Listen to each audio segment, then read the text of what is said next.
joy came only after a lot of anxiety and pain in acquiring the thing he wanted. And again, no sooner does he get it and feels that happiness, the fear of losing that thing comes in. This sort of restlessness continues on and on. Unfortunately, the man never bothers to remember the pain that came before and after the momentary pleasure. He takes it for granted that the pleasure came to him through the outside object that he acquired. That is why he runs after more and more things with the hope of getting more and more pleasure. Even that little thing he acquired is not used properly for the benefit of the humanity because of his selfish nature. In this modern age, we have invented many things. We are able to reduce space and time. We travel fast. We communicate even to the moon. We have computerized almost everything. We probe into the minutest particle of the matter, and we are able to use the force hidden within. With all these so-called advancements, we do not seem to have found peace and harmony. Every time a desire comes into the mind, the peace is disturbed. It is something like a stone falling into the still waters of a lake to create waves. When a desire enters into the peaceful mind, it disturbs the mind by creating a depression. That is why we often hear people saying that I am disturbed and depressed. After putting some effort in getting what he wants, he says that he has fulfilled the desire or the depression created by the desire. Then the mind regains its peace. This peace is the true nature of every individual. This is what is called awareness, consciousness, inner self, or the image of God. This state is divine. This is nirvana. This is the kingdom of God. Until this direct realization is attained, the ego, or the reflection of the self over the mind, takes the place of the true self and identifies itself with the body, mind, possessions, surroundings, and the like. With this sort of identification comes the feeling that I am a man, I am a woman, I am white, I am black, I am happy, I am unhappy, I am rich, I am poor, I am an American, I am an Australian, and so on and on to create hundreds of divisions. By proper self-analysis, one could realize one's own pure nature to rest in eternal peace. With such realization, he will become the master of his possessions, but never a slave. He will live in the world as a liberated man, like a boat in the water. A boat in the water floats itself and floats others also from shore to shore. But imagine the condition if the boat, by its weakness, allows the water to get into it. It could never save the people nor itself. This process of self-analysis, or the effort to know one's own self, is a direct path known as the Jnana Yoga, or the yoga through wisdom. Of course, this direct approach is possible only when the reasoning mind is very sharp and clear and undisturbed by the restless thoughts. This necessitates a good control over the mind. To gain this control, meditation is to be practiced. The process of meditation is to fix the mind on a chosen object or an idea or a sound. The object selected for meditation must be the one that ultimately defines the mind and makes it calm. Improper choice for meditation will lead into further restlessness. While learning meditation, the mind may often run into different areas. Every time one becomes aware of it, he should gently bring it back to the object of meditation. The very effect of bringing the mind again and again back to the meditation is termed concentration. Concentration becomes easy if one takes good care of controlling the different senses through which the mind experiences its sensual pleasures. Withdrawal of the senses from their objects is known as pratyahara. Pratyahara develops the will and the discriminating capacity of the individual. Withdrawal of senses, concentration and meditation, or in Sanskrit terminology, pratyahara, dharana and dhyana, are the main practices in the royal path or Raja Yoga. These practices are built up over the foundation of ethical perfection. This ethical code that is given in Raja Yoga is almost similar to the 10 Commandments given in the Holy Bible. They are non-violence, non-stealing, non-lying, celibacy, and non-craving.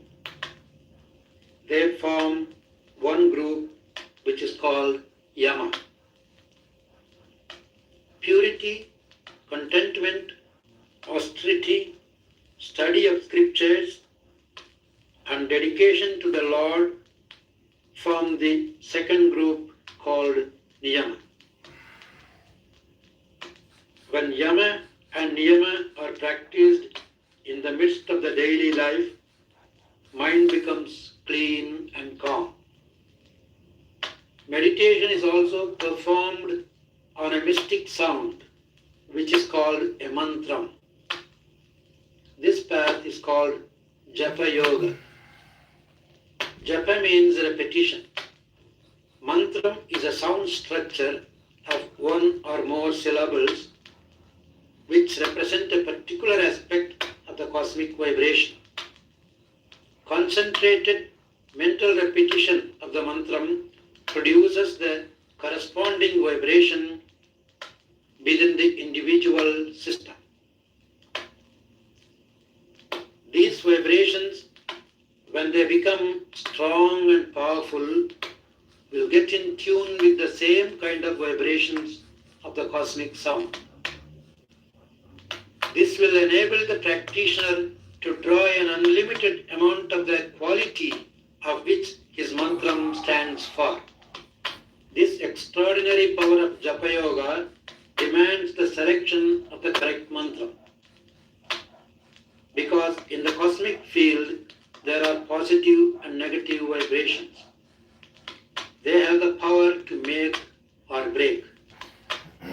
With the repetition of the correct mantram, we will be able to attract the divine qualities. If the mantram is not chosen correctly, it could bring danger and untold miseries. God expresses himself as the cosmic sound.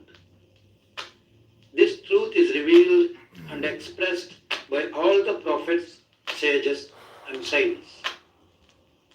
In the beginning there was the Word. The Word was with God.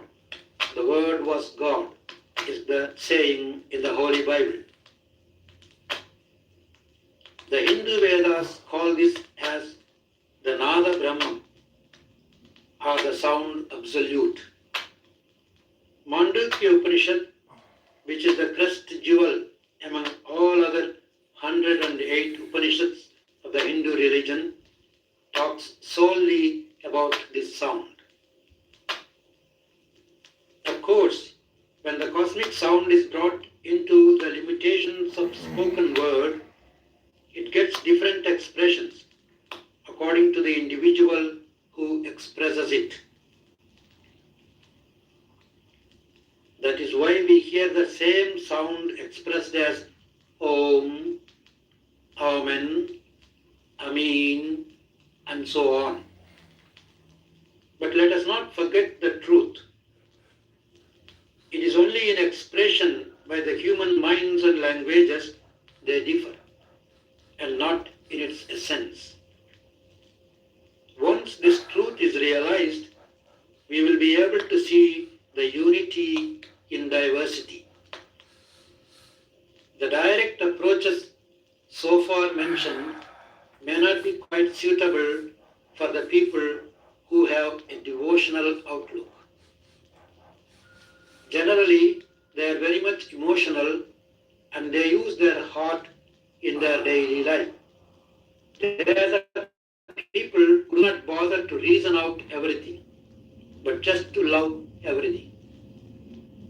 If they could extend that love to the entire creation and to the Lord who created it, that becomes universal love or devotion. One could be devoted either to God or to one's own spiritual teacher who gives him the insight. Then he dedicates all his thoughts, feelings, and actions in serving them. By such an attitude, they free themselves from the selfishness. Thus, they could keep their mind calm and clean. This path of devotion or bhakti yoga can be practiced by everyone. All that is needed is faith and constant loving remembrance of God and Guru. The devotees of the Lord sing and chant the names of the Lord to feel the ecstasy of His presence.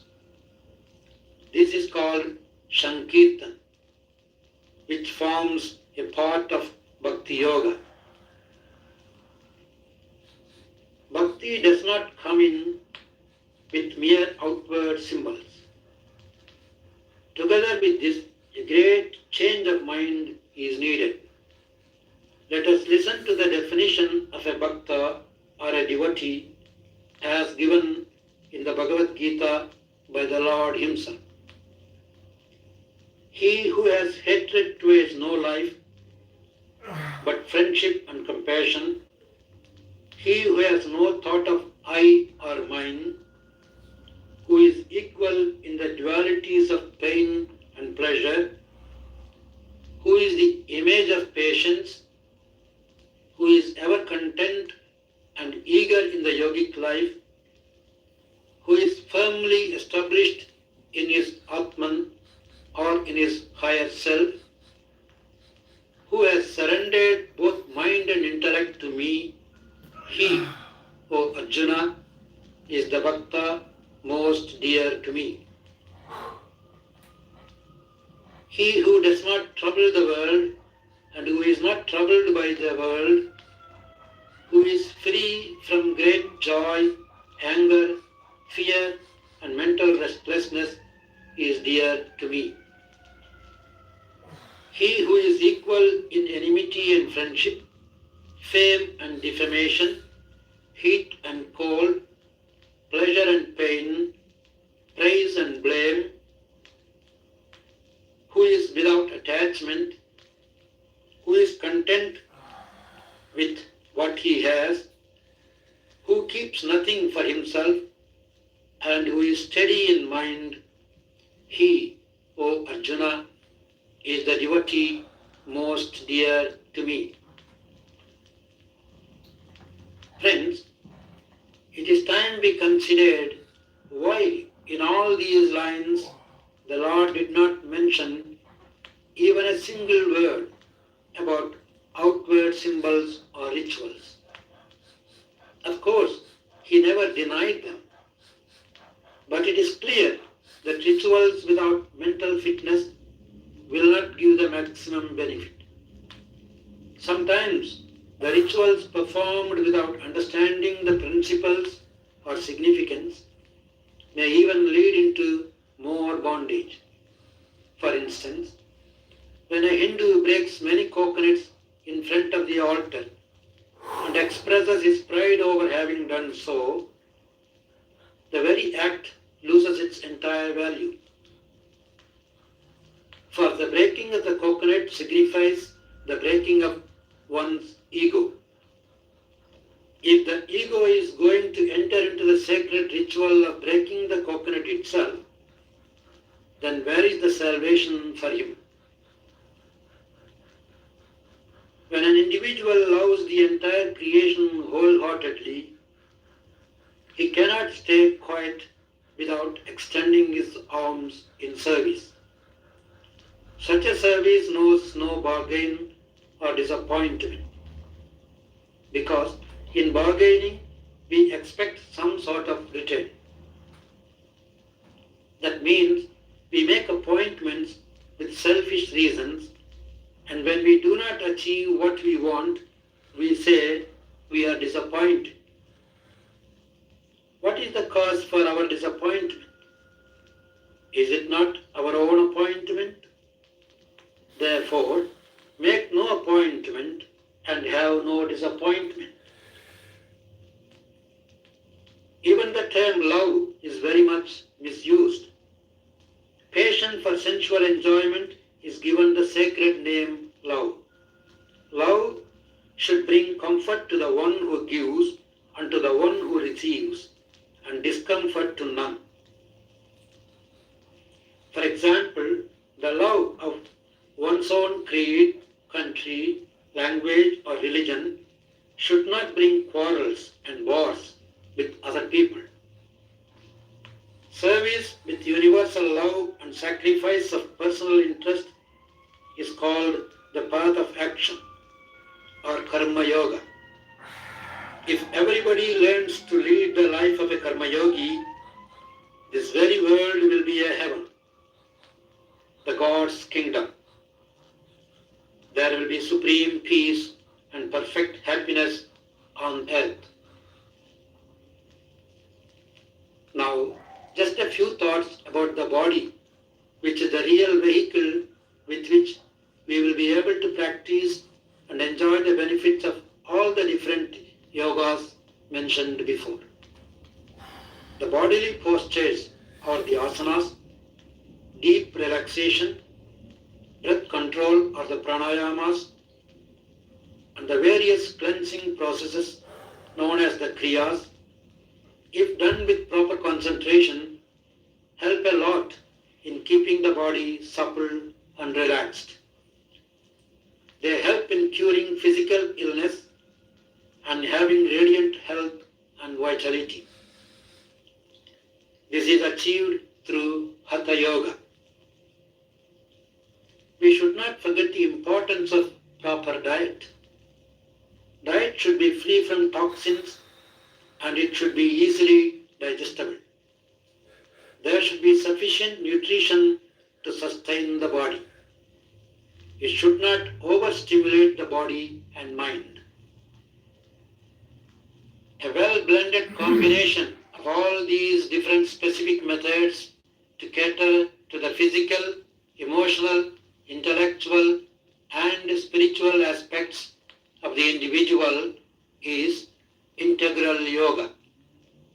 The goal of integral yoga is a body of perfect health and strength, mind with all clarity, calmness, and control, intellect as sharp as a razor, will as strong as steel, heart full of love and mercy, life dedicated to the common welfare and the realization of one's own true nature or the divine within. May all attain this goal to have and to give peace and joy. Om Sahana Vavatu Sahanau Bhunattu Sahaviryam Karavavahai Tejasvinavaditamastu Ma Vidvishavahai. Om Shanti Shanti Shanti. Loka Samasta Sukhino Bhavantu. May the entire world find peace and joy. Om Shanti Shanti Shanti. Thank you so much.